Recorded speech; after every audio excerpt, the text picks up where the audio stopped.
Good morning po, Ian. I'm noticing po ng Daily Tribune. You said po earlier that the two competitions po na ina-eye po ninyo is the Olympic qualifiers and the second window of the FIBA Asia Cup. So, siguro paano po yung coordination po with not only the PBA but also the collegiate leagues kasi maybe Coach Tim might have some players that he wants to integrate in the system as early as intercollegiate college then. Yes, no. The schedules were already addressed last January when we had our stakeholder meeting for Argilas men's basketball. So the UAP, the NCAA, the PBA were all present there because we have recognized them, no, as yung kumbaga key resource areas for our Gilas players, mga elite players natin. And they've already agreed, no, to adjust their schedules accordingly. So hindi dapat po tatama yan sa mga tournament na pinaghahandaan natin this year. Okay, thank you.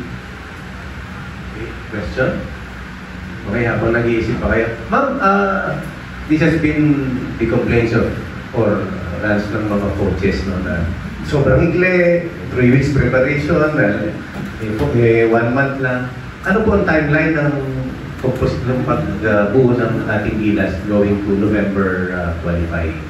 Again, no, Coach Tim has already explained how his program works. It's really short camps right before the tournament. So, kagaya nung February, no, our games were February 22 and 25, pero nag-convene lang sila mga Feb 15. And that was enough for him, no. And then, itong July 2 naman na tournament sa Latvia, unang magpa-practice ang Gilas, June 22. Okay?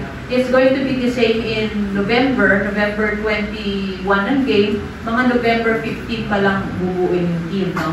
Ang premise naman kasi niya is we have the same roster every time. And nagkukumpul-kumpul or pag pinagsama-sama mo yung mga training periods na yon, nag-accumulate siya at mas nakakakilala yung ating mga players. And I think, no, so far yung program ni Coach Tim na yon is working, no?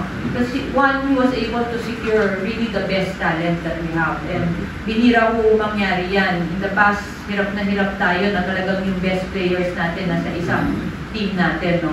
And because of these shorter training periods, mas madali para sa kanila mag-commit. And once they're there, because high-level players naman itong mga to, madali silang mag-pick up ng system ni Coach Tim, which we saw with their great play, no, last February.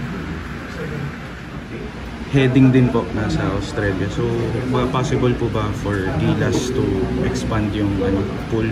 Well, that's up to Coach Tim, no? But so far, Coach Tim has not named him to the 12-man roster, no? And not even to the 2 extra reserves. As mentioned earlier, he gave those spots to Japet Aguilar and to Mason Davis.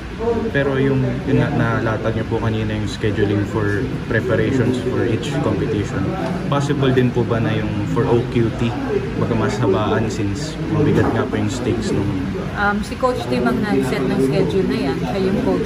Siya may alam kung gaano katagal na preparation time ang kailangan niya. And yung June 22, siya nagdikta niya. So I guess that's enough for him. Thank you. Thank you po.